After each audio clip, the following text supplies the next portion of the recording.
Bueno, entonces vamos a describir los temas que vamos a revisar en esta primera sesión. En esta primera sesión vamos a estar revisando estos temas que están acá.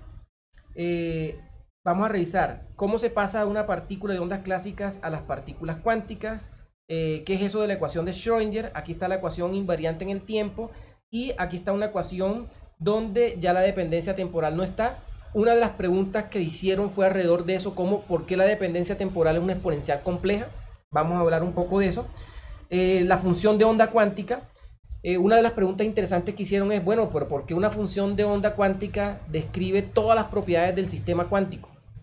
Y otra pregunta interesante que alguien hizo fue, bueno, ¿y por qué cuando dos ondas interactúan no intercambian energía ni momentum? Esas son preguntas muy, muy interesantes porque van a los fundamentos de nuestra formación como físicos y tenemos que dejarlas claras. Esta parte del potencial de confinamiento es sumamente importante porque nuestro paso de la física clásica a la cuántica, si lo queremos ver en esa forma que nos han venido enseñando, tenemos que hacerlo por medio del potencial. Sin embargo, es factible construir el lenguaje de la mecánica cuántica en el mismo marco de la mecánica cuántica. Después de eso vamos a hacer dos actividades, que es un trabajo colaborativo para hacer unas discusiones respecto al contraste entre partículas y ondas y lo que es la partícula cuántica. En otras palabras, después de que yo hable, los voy a dejar que ustedes hablen para que podamos concluir y hacemos una apuesta en común. Entonces, de partículas cuánticas a partículas clásicas. La cuestión aquí inicia con el hecho de que nosotros tenemos en nuestro mundo objetos y estos objetos se mueven y esta descripción del movimiento de los objetos puede ser realizada por la mecánica newtoniana. Un lenguaje un poco más elaborado de la descripción del movimiento de las partículas o de los objetos en el mundo material descritos como partículas corresponden a los formalismos de Lagrange y al formalismo de Hamilton. Entonces, cuando vemos estos formalismos, el de Lagrange y el de Hamilton, tenemos una ventaja sobre el formalismo newtoniano y es que la estructura matemática es más robusta y nos permite plantear problemas mucho más complejos de una manera más sencilla. Sin embargo, hay que pagar el precio de llegar al formalismo.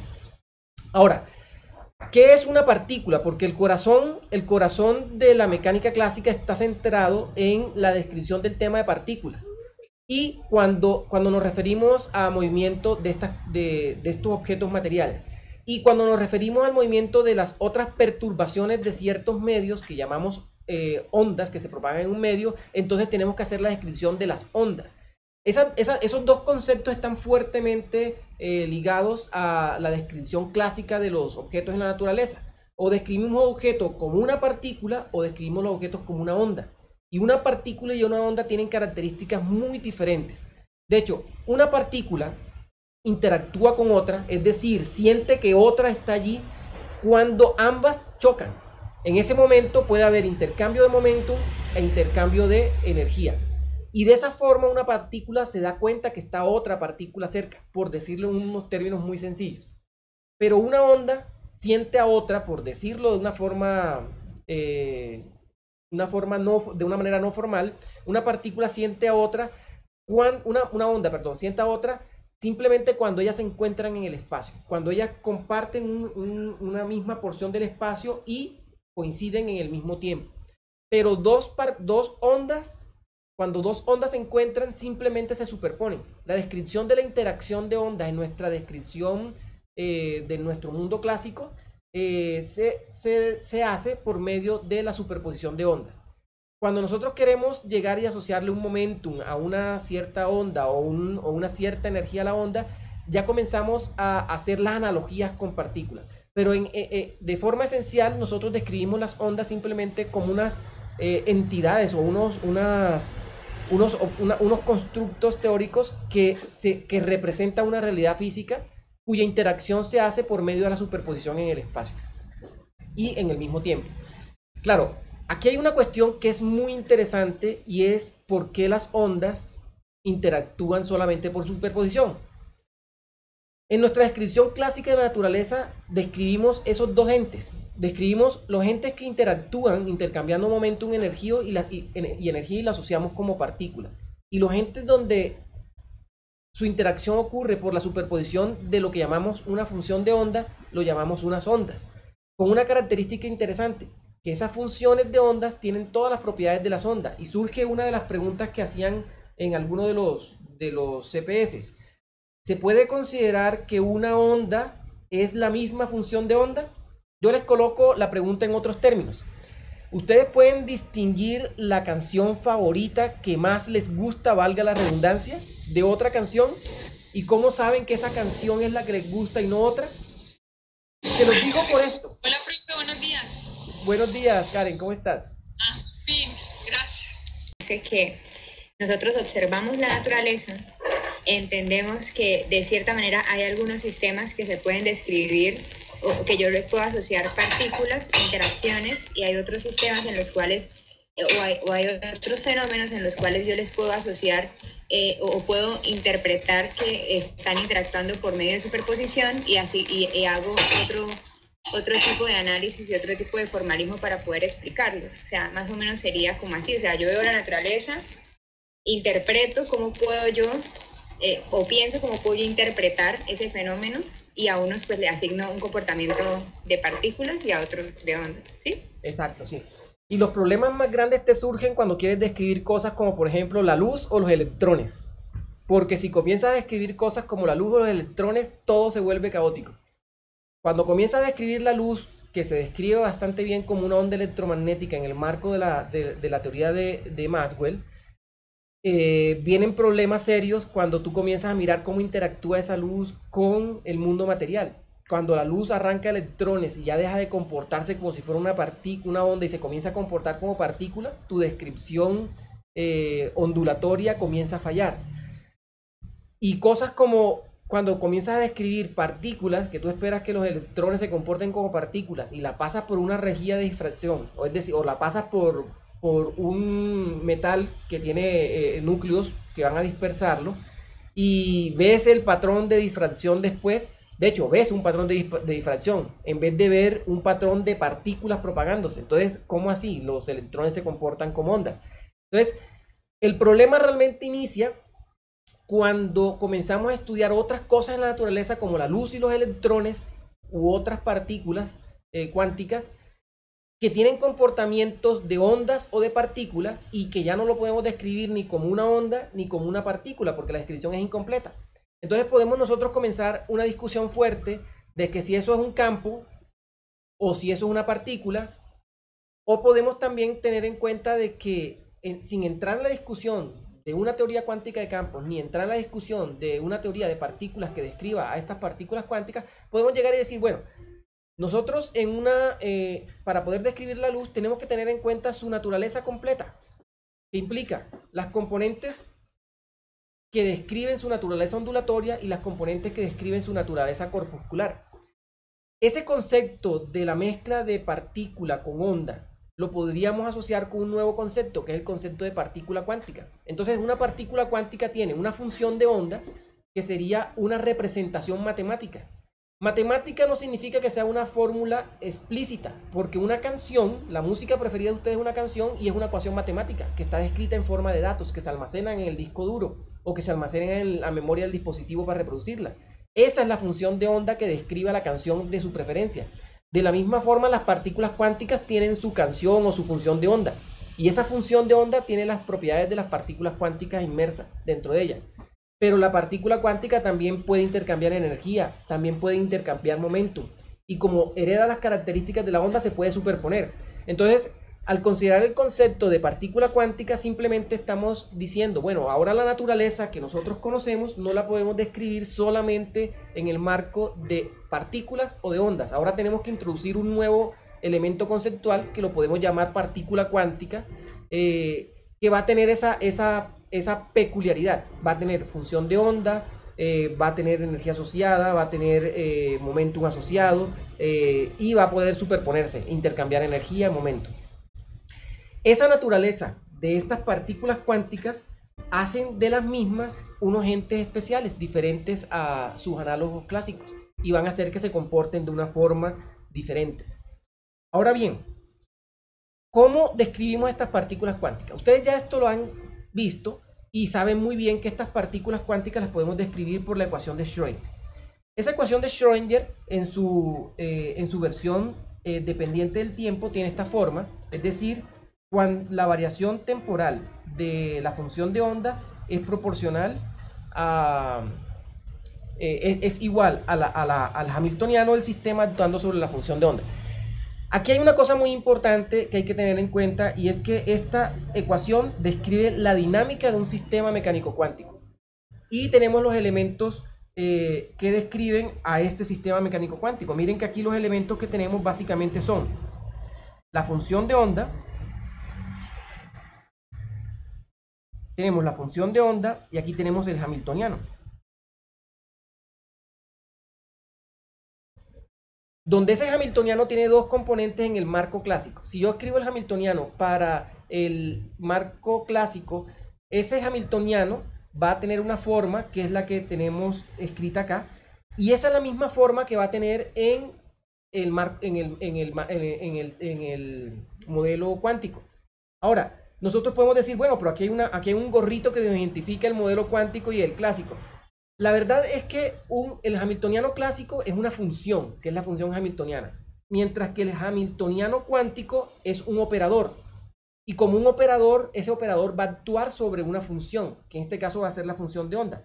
Un operador significa que puede ser una derivada parcial, puede ser una integral, puede ser una estructura matemática que va a afectar la naturaleza de esta función de onda sobre la que actúa.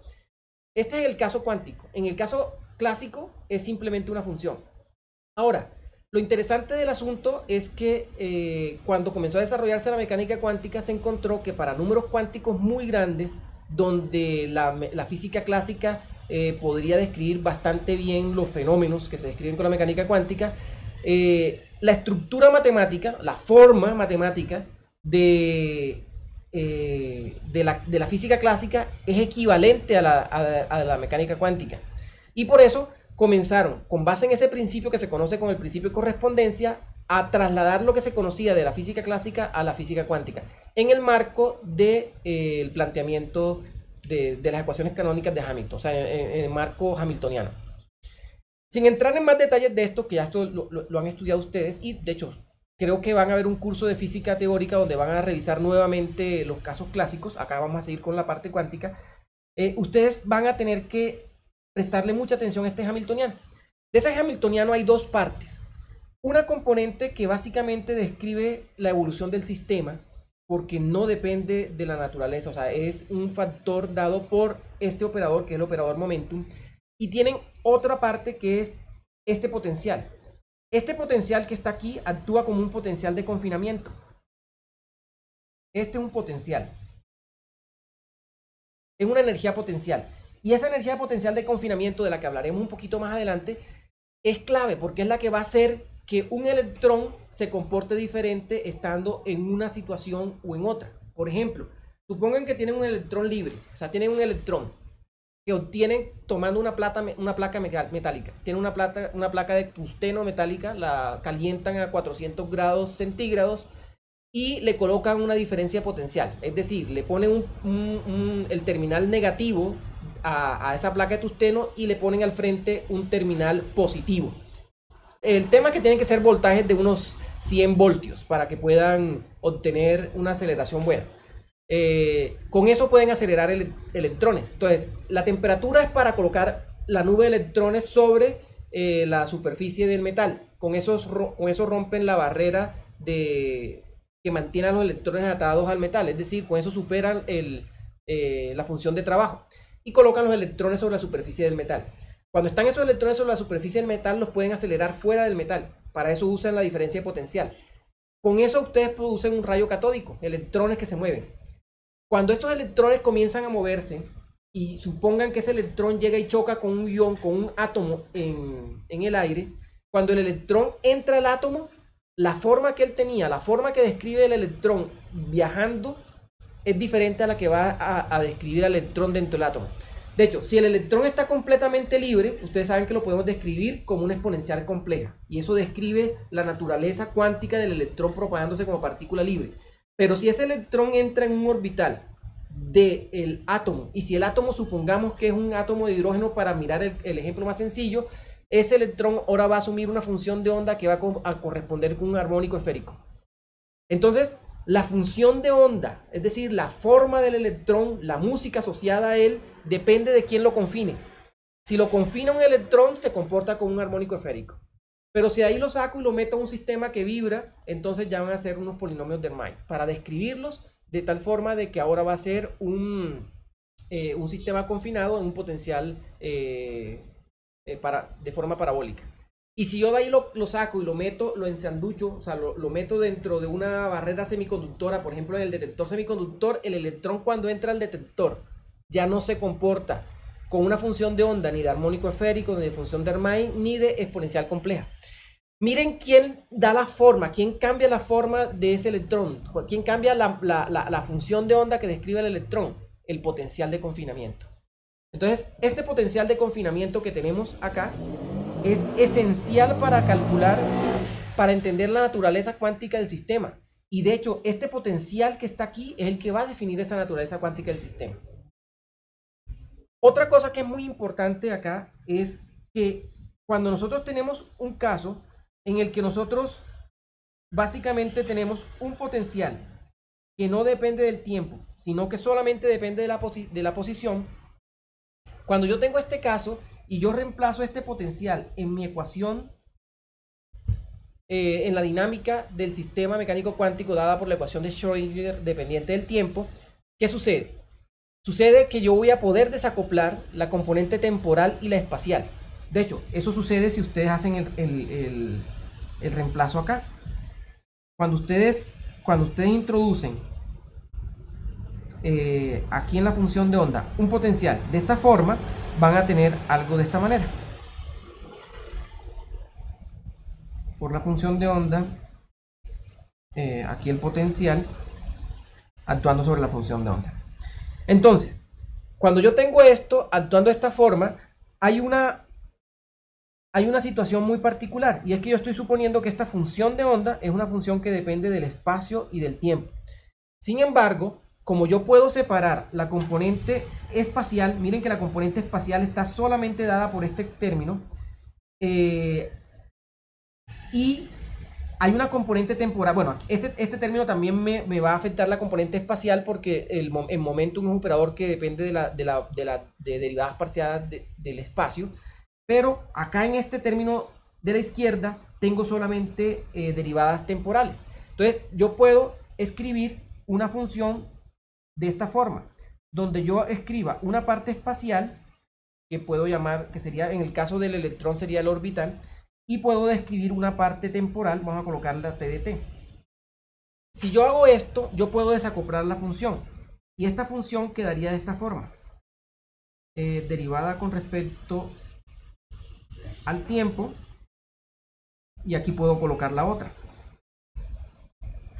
dr igual, ahora p cuadrado actuando sobre 2m actuando sobre phi dr más udr phi dr.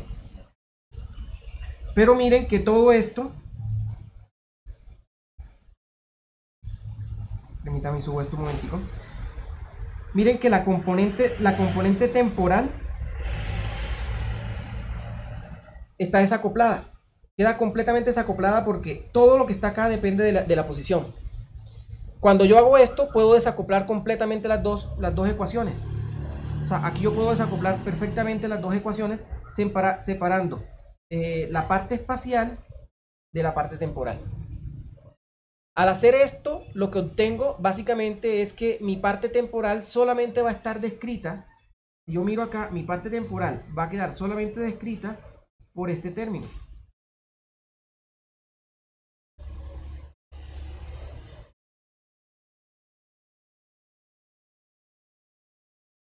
Bueno, igual a 0 no. Aquí toca igualarlo a una constante. Bueno, la constante al final va a ser la energía. Va a terminar igualado a una constante porque al desacoplar las dos ecuaciones, recuerden que si yo desacoplo estas dos ecuaciones, básicamente la única forma de tener una ecuación que dependa del tiempo y una ecuación que dependa de la posición y que sean iguales, la única forma, no hay otra, es que ambas ecuaciones sean igual a una constante. Y esa constante precisamente es la energía. Entonces yo de esa forma desacoplo la parte temporal es igual a la energía y la parte espacial es igual a la energía total del sistema. Al resolver esta ecuación de aquí, la solución es trivial, es una exponencial compleja. Es decir, que la componente temporal de mi función de onda es de esta forma. Es una exponencial de esta forma. E a la menos h barra, perdón, aquí estaría E sobre h barra, aquí me faltó el t, perdón, E por t sobre h barra. Y esta ecuación me describe, ahí me faltó el número imaginario. Esta ecuación me describe la parte temporal de un sistema mecánico cuántico con una condición muy particular. Esa condición muy particular está acá. Es que el potencial solamente depende del espacio. El potencial no depende del tiempo. Entonces, cuando yo tengo esto, que el potencial, es decir, lo que me confina el sistema, es invariante en el tiempo, o sea, es decir, se mantiene constante, yo puedo desacoplar la componente espacial de la temporal. Por ejemplo, un átomo de hidrógeno u otro átomo que mantenga el potencial de confinamiento constante, es decir, que no estemos cambiando el confinamiento, va a poder ser descrito de tal forma que su componente espacial se mantiene invariante en el tiempo y la parte temporal queda descrita por esta parte de acá. Entonces, ahora vamos a comenzar otra discusión. Ya hemos hablado de la ecuación de Schrödinger rápidamente, la dinámica de un sistema mecánico cuántico descrito por la ecuación de Schrödinger dependiente del tiempo. Hemos visto que cuando el potencial se mantiene constante, nosotros podemos desacoplar la variación del tiempo de la variación del espacio y tenemos la ecuación independiente del tiempo de Schrödinger, y tenemos que la evolución temporal simplemente está determinada por una exponencial compleja, de la cual hablaremos en la próxima sesión. Así que no se preocupen, que hay un work example muy interesante sobre esa parte de dependencia temporal que ustedes van a revisar para la próxima semana. Ahora, en cuanto a la función de onda, una de las grandes preguntas de la mecánica cuántica es: ¿qué significa la función de onda? ¿Tiene un significado físico? Y si tiene un significado físico, ¿cuál es? La interpretación de Copenhague sugiere que ese significado físico... Bueno, en todo caso, aquí tenemos. Resulta que el profesor Lunden realizó unos experimentos muy interesantes en donde demostró que puede medir a partir de lo que llaman una medición débil, puede medir la función de onda de un caso particular, de un fotón, pero no cualquier función de onda, sino solamente parte de la función de onda, que es la componente. La función de onda, como vimos, es una función que está descrita en todo el espacio, o sea, en las tres componentes. Si lo escribimos en plano cartesiano serían x, y, z, y más una dependencia temporal. Él solamente encontró la descripción para el caso estacionario y dependiente solo de la posición x, es decir, no midió la parte y, z, solamente midió esta posición x. ¿Okay? Entonces, esta es la parte de pronto más inquietante de la sesión de hoy. El profesor Lunden con sus colaboradores publicaron un artículo en Nature en 2011. Y en ese artículo ellos mostraron cómo medir esta componente, la componente en X, o sea, a lo largo de este eje, de la función de onda de un fotón. ¿Cómo lo hicieron? Bueno, resulta que hace poco tiempo, no más de 20 años, descubrieron, si no estoy mal fue Aronoff, descubrió que hay un cierto tipo de mediciones que llamó mediciones débiles, que pueden ser realizadas en ciertos sistemas. Y esas mediciones débiles que se simbolizan de esta forma, por ejemplo, si yo tengo un operador y hago una medición débil, le ponen la W de witness, de débil, corresponde a una medición de esta forma. Este sería el valor esperado de una medición débil, de un operador A. ¿Sí? Se obtiene de esta forma. Aquí es importante mirar un par de cosas. La mejor interpretación de cómo leer esto está en el libro de Feynman. Yo les puedo mandar un enlace de una lectura sugerida para esto, cómo interpretar esto. Básicamente es lo siguiente: la parte derecha de un bracket, recuerden que esto es un bracket, o sea, un bra con un ket que encierra un operador, eso es un bracket. Esto se debe leer de esta forma: el sistema está en el estado inicial sí, sobre el cual actúa un cierto operador, es decir, sobre el cual se va a hacer una medición. Y al hacer esa medición, el sistema termina en el estado C. Así debemos entender esto. O sea, esto que está aquí es el paso del estado sí al estado C por acción de un operador. ¿Ok? Si lo entendemos así y lo leemos de esa forma, todo se va a mantener sencillo. Entonces, lo que propusieron el profesor Lunden y colaboradores fue lo siguiente. Bueno, hagamos una medición débil y una medición fuerte, seguida después. La fuerte, vamos a medir el momento. Entonces, la medición fuerte, C, va a ser la segunda medición, o sea, el estado C, que está acá, va a ser un estado de momento. O sea, yo voy a llevar el sistema para que el sistema quede en el espacio de momento.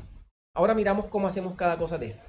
Pero la medición débil la voy a hacer por un operador posición. Un operador posición lo podemos describir en términos de unos brackets. Pero entonces este operador lo describiríamos así. Si es operador posición sería de esto. Esto es un operador posición en términos de un bra y ket. Si se dan cuenta, esto en términos sencillos, ultra simplificados, podríamos decir, esto es una matriz, que sería que representaría un operador. Entonces, cuando colocamos a actuar este operador para hacer la medición débil del operador px, obtenemos esto. Yo quiero que llegue al estado final de momento. O sea, quiero que el estado final sea un estado de momento. Así tenemos que entender esto. Quiero que el estado final sea un estado de momento. Ahora vamos a mirar cómo se logra un estado final de momento. Pasando por una medición de posición. Y estando en un estado inicial que es el estado psi, que es la función de onda. Y aquí divido por el estado de momentum sobre la función de onda. Vamos a colocarle colores para identificarlos de pronto de una mejor manera. Vamos a colocarle aquí a este operador, vamos a colocarle un color, lila puede ser, para acordarnos que este es el operador, donde está actuando. ¿Ok? Entonces miren, aquí lo importante es cómo lo leemos. Una de las cosas interesantes de la mecánica cuántica es que en una línea, decía alguna vez Feynman en alguno de sus libros, en una línea de una ecuación mecánico-cuántica hay demasiada información y por eso hay que leerlo con mucho cuidado. Esta de aquí creo que ya les quedó claro, ¿cierto? Parto del estado psi, que es la función de onda acá, antes de interactuar con ese slider, o sea, la función de onda la función de onda del fotón. Parto del estado de la función de onda del fotón. Lo voy a perturbar, o sea, voy a realizar una medición que va a ser la medición de posición. Y voy a hacer que el fotón después termine en un estado de momentum. Entonces él arranca en un estado de una función de onda psi y va a llegar a un estado de momento. Y a eso lo llamo una medición débil. ¿Cómo hago esto? Aquí arranca un fotón, es decir, aquí tengo una fuente puntual. Yo simplifiqué el montaje de Lunden para propósitos didácticos. Aquí tengo una fuente puntual, una fuente puntual. Si yo coloco esta fuente puntual en la distancia focal de una lente, lo que va a salir después, recordando un poquito de óptica geométrica, va a ser una onda plana. Si yo pongo en una lente, en el foco de una lente, coloco una fuente puntual que emite igual en todas las direcciones, después de la lente, o sea, en esta parte de acá, sale una onda plana. ¿Qué significa una onda plana? Que la onda tiene, si la describimos como una onda electromagnética, pensando un poquito en óptica geométrica, a pesar de que estamos hablando de un experimento mecánico cuántico, es útil para imaginarnos, el campo eléctrico de esta onda electromagnética sería el mismo en todo este plano. Eso es una onda plana. En términos prácticos, recordando su laboratorio allá de óptica, ustedes ven que la intensidad de la luz, si le colocan una hoja blanca, es la misma en todo el plano. Eso es una onda plana vista en el laboratorio. Listo. Ya con eso tengo esta función de onda. O sea, ahí preparé al fotón y lo tengo en el estado psi. O sea, el estado psi es este, aquí, antes de interactuar con el slider. ¿Ok? Cuando yo le pongo este slider acá, que lo que va a hacer es simplemente retrasar la onda a media longitud de onda. Media longitud de onda es lo mismo que decir pi. Es como si retrasáramos una onda sinusoidal en pi. Es básicamente eso. Eso es lo que hace este slider. Eso es una medición débil porque no me daña el sistema, no me daña la medición, pero perturbo una parte de la onda cambiándole su fase. ¿Y cuál parte? Esta partecita de acá. Entonces, cuando yo pongo este slider ahí, con solamente colocar este slider, lambda medios, en esta posición, ya estoy introduciéndole a la función de onda, sí, le estoy introduciendo una perturbación. Es decir, en el momento de que puse este lila aquí, hice esta medición. Entonces, acabo de hacer que la función de onda, sobre la función de onda, actúa el slider. Miren, esto matemáticamente está acá. Esto que está aquí es esto de acá. Ahora, ¿qué hago yo? Yo quiero que mi función de onda, que mi fotón, perdón, mi partícula cuántica, termine en un estado de momentum. ¿Cómo hago para yo pasar del espacio al momentum? Eso es muy fácil en óptica. Si tú tienes una onda plana y esa onda plana pasa por un ente dispersor, en este caso el ente dispersor va a ser ese slider, y tú colocas, en donde tú colocas el slider, colocas una lente cuya distancia focal coincide con ese plano, y ahí es donde está el secreto. Es decir, esto está exactamente en la distancia focal. Resulta que en el otro foco, aquí, tú obtienes la transformada de Fourier de lo que está acá. Y la transformada de Fourier de la representación espacial es la representación en momento. Es decir, que al yo poner esta lente de aquí, hago que mi fotón deje de estar en el plano del espacio y pasa al plano del momento. Entonces, a esto que está acá ya se le llama una medición fuerte, porque estamos haciendo una medición fuerte del fotón, y hacemos que el fotón ahora se manifieste en el espacio de momento. Listo. Ahora vamos a interpretar qué tenemos acá. Ahora vamos a hacer uso de la notación de Dirac. Cuando hacemos la notación de Dirac, hacemos uso de la notación de Dirac. Esto que está aquí es el paso del estado inicial, o sea, de la función de onda a una posición X. Esto lo tenemos que interpretar como lo estamos leyendo. O sea, leámoslo usando las sugerencias que nos da Feynman, ¿no? La función de onda que describe al fotón arranca en psi. Y el fotón termina en una función descrita por X. ¿Qué es eso? Pues es básicamente el fotón en un estado que está descrito por la posición X. Es decir, esta parte de acá yo la puedo llamar sin ningún problema. Esto lo puedo llamar sin ningún problema una función de onda espacial en X. ¿Sí? Esta que está aquí, esta otra, este P en X es un estado de momentum.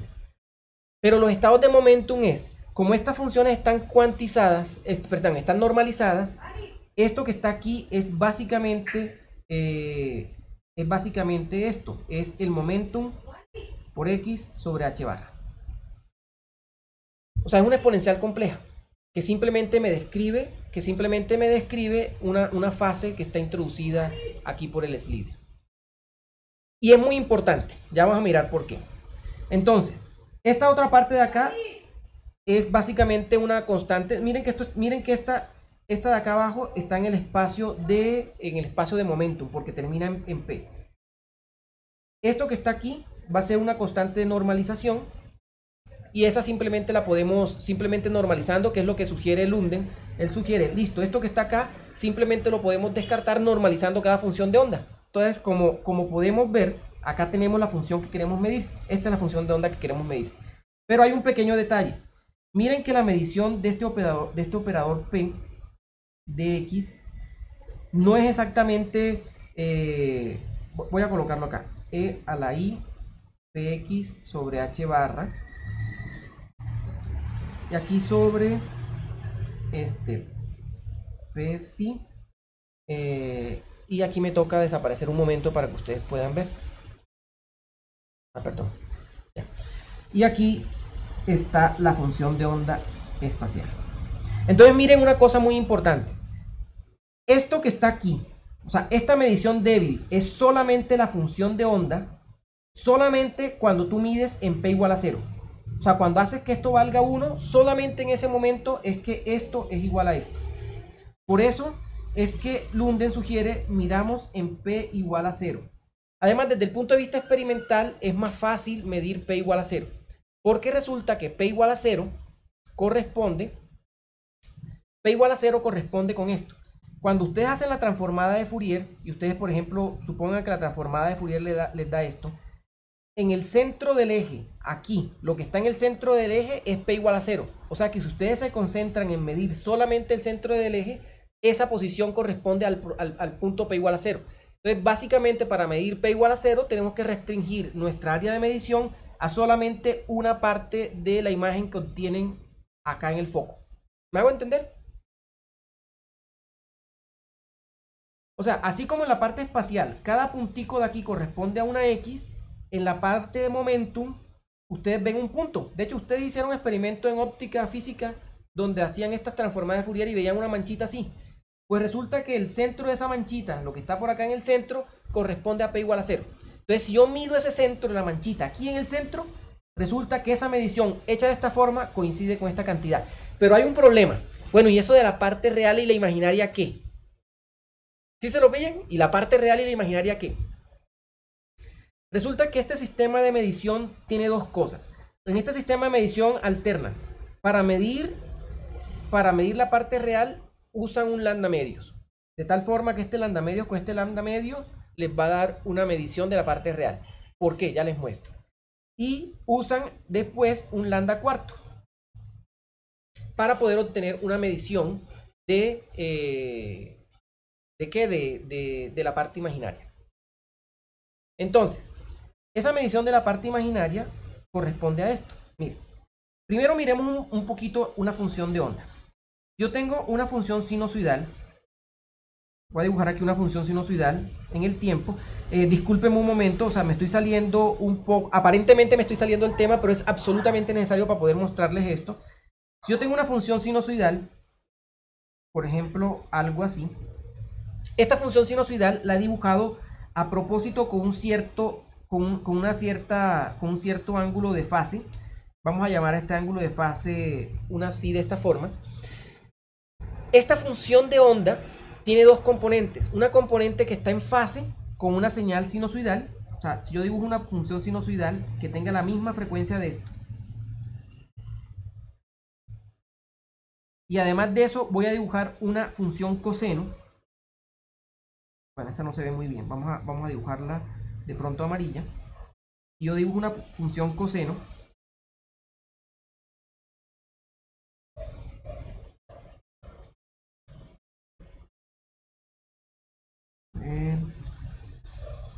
Ahí, algo así.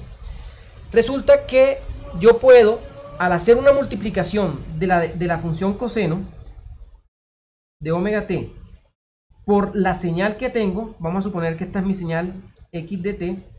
Si yo multiplico x de t por coseno de t, yo extraigo la componente en fase con la función coseno.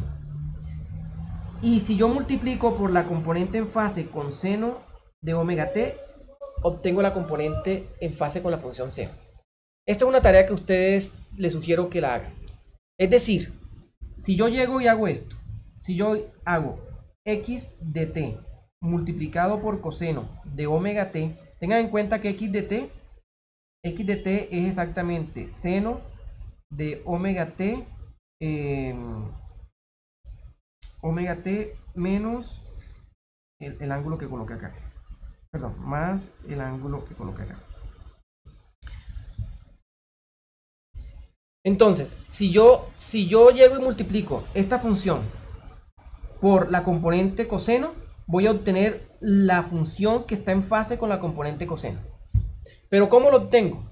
Básicamente tengo que hacer esto. Estoy mostrándole acá este producto y a este producto sacarle el valor esperado. Esto me va a dar la componente en fase. Componente en fase con el... perdón, aquí estoy cometiendo un error porque no estoy multiplicando por nada. Perdón, aquí estoy cometiendo un error. Esta de acá no es.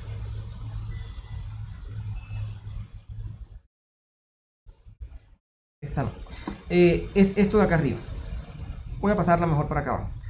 Esta de acá, esta función que está aquí. Si yo le hago el valor esperado de esto va a ser el valor esperado del seno de omega t más phi por el coseno de omega t. Este valor esperado, que es la integral en un periodo dividida por el periodo, Esto corresponde a la componente de x de t en fase con coseno de omega t. Es decir, siempre es posible extraer una componente en fase de ondas sinusoidales, de señales de este tipo. Entonces, si yo multiplico por coseno y obtengo el valor esperado, obtengo la componente en fase con el coseno. Si multiplico por el seno y encuentro el valor esperado, es decir, encuentro la primera componente de Fourier, que es la integral en un periodo dividida por el periodo, obtengo el valor en fase con la función coseno. Entonces, mire, partiendo de esto que se llama medición en cuadratura, yo puedo plantear el siguiente problema. ¿Qué sucede si yo tengo una expresión de esta forma? Que tiene una componente real y que tiene una componente imaginaria, ¿sí? Donde la componente real, acuérdense que si yo expreso esto teniendo en cuenta que la función que me interesa la puedo describir como una función porque el fotón se está propagando como una onda en el espacio libre, es decir, una exponencial compleja. Cuando yo tengo una exponencial compleja, yo siempre voy a poder describir una exponencial compleja como una componente real más una componente imaginaria. Entonces, si yo logro multiplicar esta componente real, esta exponencial compleja, que es la función de onda, por una componente que está en fase con la parte real, es decir, con el coseno, yo extraigo esto, la parte real. Si yo multiplico esta función de onda por una componente que está en fase con la parte imaginaria, que en este caso es el seno, yo obtengo su parte imaginaria. A este tipo de mediciones se le llama medición en cuadratura. Y estas mediciones en cuadraturas son el otro componente que tiene el experimento del profesor Lunde.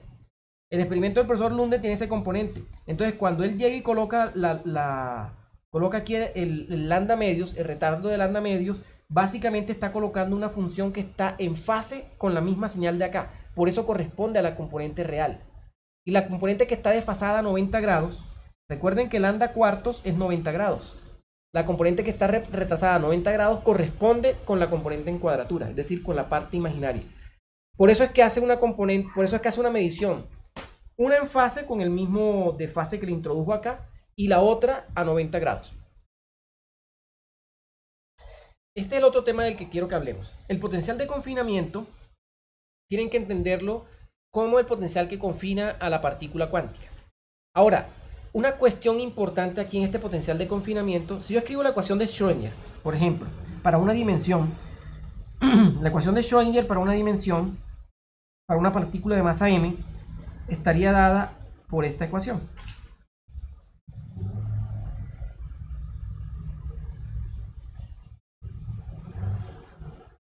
Esa sería la ecuación de Schrödinger para una dimensión. Ahora miren, en esta ecuación de Schrödinger para una dimensión hay unas cantidades claramente definidas. O sea, nosotros tenemos la función de onda, que es la que estoy aquí marcando. Vamos a colocarla, a marcarla con color lila. Tenemos la función de onda, tenemos un potencial y básicamente la energía del sistema. Son elementos, mira que si lo marqué mal, y la energía del sistema. Son tres elementos claros. Los otros elementos que tenemos acá ya son unas constantes. Miren que esto que está aquí son constantes del sistema.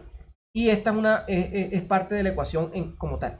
Pero las tres cosas que están involucradas en la ecuación de Schrödinger son el potencial, la función de onda y la energía del sistema. Ahora, tengan en cuenta que de la función de onda ya hablamos. La función de onda la estamos asociando con básicamente la partícula cuántica. Esta que está aquí es la energía del sistema, la energía de la partícula. Y este potencial de acá, ¿qué significa? Ese es del que quiero que hablemos un poquito. Entonces, pensemos en el siguiente escenario. Si yo tengo el siguiente caso, primer caso, tengo la partícula cuántica, la tengo en un potencial constante. Si la partícula cuántica yo la tengo en un potencial constante, su función de onda no es cualquier función de onda. Su función de onda va a ser de esta forma, va a ser una exponencial compleja. de esta manera. Entonces, está definida la función de onda por una exponencial compleja, cuando el potencial es constante. Pero si yo ahora coloco que la función de onda, esa misma partícula que tengo ahí, ya ahora no va a ser parte de un potencial constante, sino que lo voy a colocar en un potencial que dependa de la posición, pero de forma cuadrática, o sea, algo de esta forma. Vamos a colocarle una constante por x cuadrado, es decir, un potencial armónico. Miren que aquí la cosa cambia dramáticamente. Aquí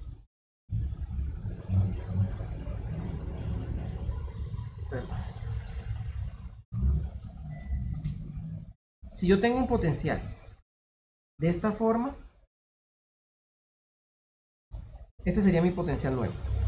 Si yo tengo un potencial de esta forma, ya la función de onda no va a ser la misma que tengo acá, que sea una exponencial compleja. Ahora la función de onda para el estado base va a ser algo así. Y cuando comienzo a mirar los estados excitados, voy a ver funciones. Perdón, vamos a colocar un estado excitado. Y así comienzo a ver unas funciones excitadas de diferentes formas. Es decir, ya en estos casos, bueno, esta segunda tiene un problema, es que no está simétrica. Vamos a mirar el caso de acá. Si ahora yo, además de esto, llego y digo, bueno, vamos a considerar un tercer caso que va a ser diferente a los dos anteriores. Ahora mi tercer caso va a consistir en introducir esto en un potencial columbiano, por ejemplo, colocar ese electrón, suponiendo que la función de onda es de un electrón, en presencia de un protón, es decir, un potencial columbiano, que sería algo de esta manera. Allá ahora le coloco un potencial que sería así. O sea, un potencial que va a menos infinito. Miren que aquí ya la función de onda es diferente. Esto va a estar dado por armónicos esféricos y ya no va a ser la misma forma que tenemos acá. Y aquí vamos a tener otra forma de la función de onda. De hecho, aquí va a existir por acá el infinito y esas cosas. Entonces, dependiendo de donde yo coloque a esta partícula cuántica, la función de onda va a adoptar diferentes formas. Y esas formas de la partícula cuántica dependen de este potencial. Entonces miren que el potencial que confina la partícula cuántica va a definir cuál va a ser la naturaleza de esa partícula cuántica, cuál va a ser la función que me va a describir esa partícula cuántica. Y si yo tengo una partícula libre que inicialmente se mueve libremente y la coloco en un sistema armónico, la coloco en un sistema que está oscilando armónicamente, ya la función de onda va a cambiar. Y si ahora yo llego y coloco ese electrón y lo coloco dentro de un átomo, lo coloco dentro de un protón para que forme un átomo de hidrógeno, la función de onda va a cambiar. Y de esa manera va a cambiar dependiendo del confinamiento que tenga. Entonces, básicamente este elemento, que es el potencial con el que yo confino la partícula cuántica, va a definir la naturaleza del sistema. Y esto es algo muy importante que vamos a seguir discutiendo a lo largo del curso. De hecho, cuando veamos algunas bases de DFT, vamos a ver que esto potencial define cómo va a ser la respuesta del sistema, cómo se va a comportar la densidad electrónica del sistema. Bueno, este tema vamos a seguirlo revisando. De hecho, la semana entrante vamos a seguir hablando un poco de la dependencia temporal y del potencial. Sin embargo, hoy era importante que lo revisáramos para hacerles caer en cuenta a ustedes que el potencial de confinamiento básicamente es el que, valga la redundancia, hace que la partícula cuántica quede confinada de una forma u de otra forma.